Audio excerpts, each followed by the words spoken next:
You're watching the truth versus hype of Skill India, the Prime Minister's ambitious plan to create 40 crore skilled workers in 7 years.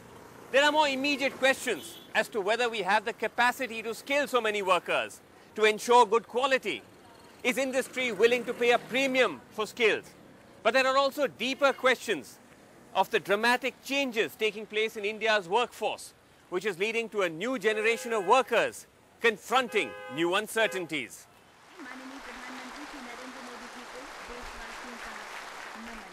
अगर आज दुनिया में चीन ने अपनी ये पहचान बनाई है कि चीन की एक पहचान बन गई है कि जैसे वो दुनिया की मैन्युफैक्चरिंग फैक्ट्री बन गया है। अगर चीन की पहचान दुनिया की मैन्युफैक्चरिंग फैक्ट्री की है तो हिंदुस्तान की पहचान दुनिया की रिक्वायर्ड ह्यूमन रिसोर्स का कैपिटल बनने की बन सकती है। What percentage of our workforce is skilled currently? Well, it's some figure which absolutely shocks many, and What is it? the comparison when it comes to is with China, which is 45%, UK 68%, Japan 80%, Germany 74%, South Korea 96%. India is 3.5% as skilled workforce. To get a sense of the scale of the challenge, 5 years ago, the UPA launched the National Skill Mission with less fanfare but no less ambitious targets to skill 56 crore workers in 12 years. Of that, the central government alone was meant to skill about 2 crore workers a year. They could barely achieve even half the target. Figures show that only 2 crores were skilled in 3 years, less than half the target of 6 crores. At an industrial training institute in Gurgaon, students taught how to fix electric meters and how to operate machines. Over the years, the ITIs, both private and public, have remained the backbone of vocational training, taking in 16 lakh students every year. But that may simply not be enough. अभी हम current scenario की बात करें तो it's 1:5. 1:5. 5 people apply, you take 1. नहीं, 5 are applying and based upon their percentage we will select 1 as per the requirement of our ITI. Okay. This is generally a case across ITIs? Throughout the Haryana. Throughout Haryana. Not in this particular ITI. Okay. So there is a case to have more ITIs. We can increase. 40 crore skilled workers in 7 years. That's almost 6 crores a year. How are you going to manage to achieve that? I'll tell you why I ask you this, because the UPA also launched some sort of skill initiative. What we have 400 million, which we are talking existing in the system, whether it's in the coal sector, the mining sector, the industry sector, the construction sector. Okay, these are people already in the system. So they would be called the recognition of prior learning. So that is a huge program. Recognize those who are already in the system and upskill them or reskill them and give them a certificate to become compatible under the National Skills Qualification Framework. You're right, we need to scale up massively, even while, and also maintain the standards and quality outcomes. How do you do that? Some of the private sector players are doing a lot in this space, but far more needs to be done.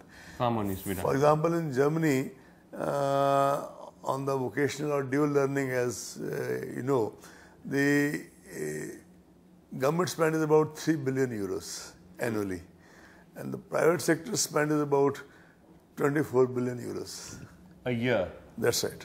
I think the corporate sector had to be a partner in this whole outcome, and unless they see the benefit that a skilled workforce for them is going to lead to quality and scale up and exports or domestic consumption, we cannot have two sets of qualities, one for the domestic market and one for the international market. Through the various sector skill councils, 37 in number, we are trying to involve the corporates in a big way, especially in those large sectors, whether they are construction, healthcare, retail, manufacturing. Hopefully the corporates, through constant advocacy and constant communication and meeting, would partner. Even if India can scale up, what about quality? Some of these machines or even the syllabi at these ITIs date back to years. We hear this first-hand from workers at a nearby Maruti factory. मैं खुद ही बताता हूँ, मैंने electrician से ITI की है। Electrician का यदि आज भी हम ITI में जाते हैं तो नॉर्मल मोटर्स की वाइंडिंग या वायरिंग करना सिखाते हैं, लेकिन अभी यदि कंपनियों में आएंगे तो PLC मिलेगी, आपको सर्वो ड्राइव मिलेंगे, जो कि बहुत ही अलग है, जो कि वहाँ ITI में तो कहीं देखने को ही नहीं मिलेगी ये चीज़ें। वो सब नहीं सिखाते हैं। स्पोर्ट वेल्डिंग गाड़ी में ज़्यादातर यूज़ होती है, जो ITI में नहीं होती स्पोर्ट वेल्डिंग। अच्छा, हाँ, वो वो गन ITI है ही नहीं। वो गन तो वही सारी चीजें फिर आपको यहाँ आके ट्रेनिंग दिया जाता है। मतलब मेन मानने तो हम ITI में तो एक खाली बेसिक जो होता है ना, खाली टूल्स का हो, मोटा पता लगता है। कुछ एक मशीनरी ऐसी है जो अपग्रेड हुई है। Upgrade in the sense nowadays CNC machines हैं, रोबोटिक्स मशीन है, लेकिन हमारे पास उतनी अपडेट मशीन नहीं है जी। For that we have to take industry partner help.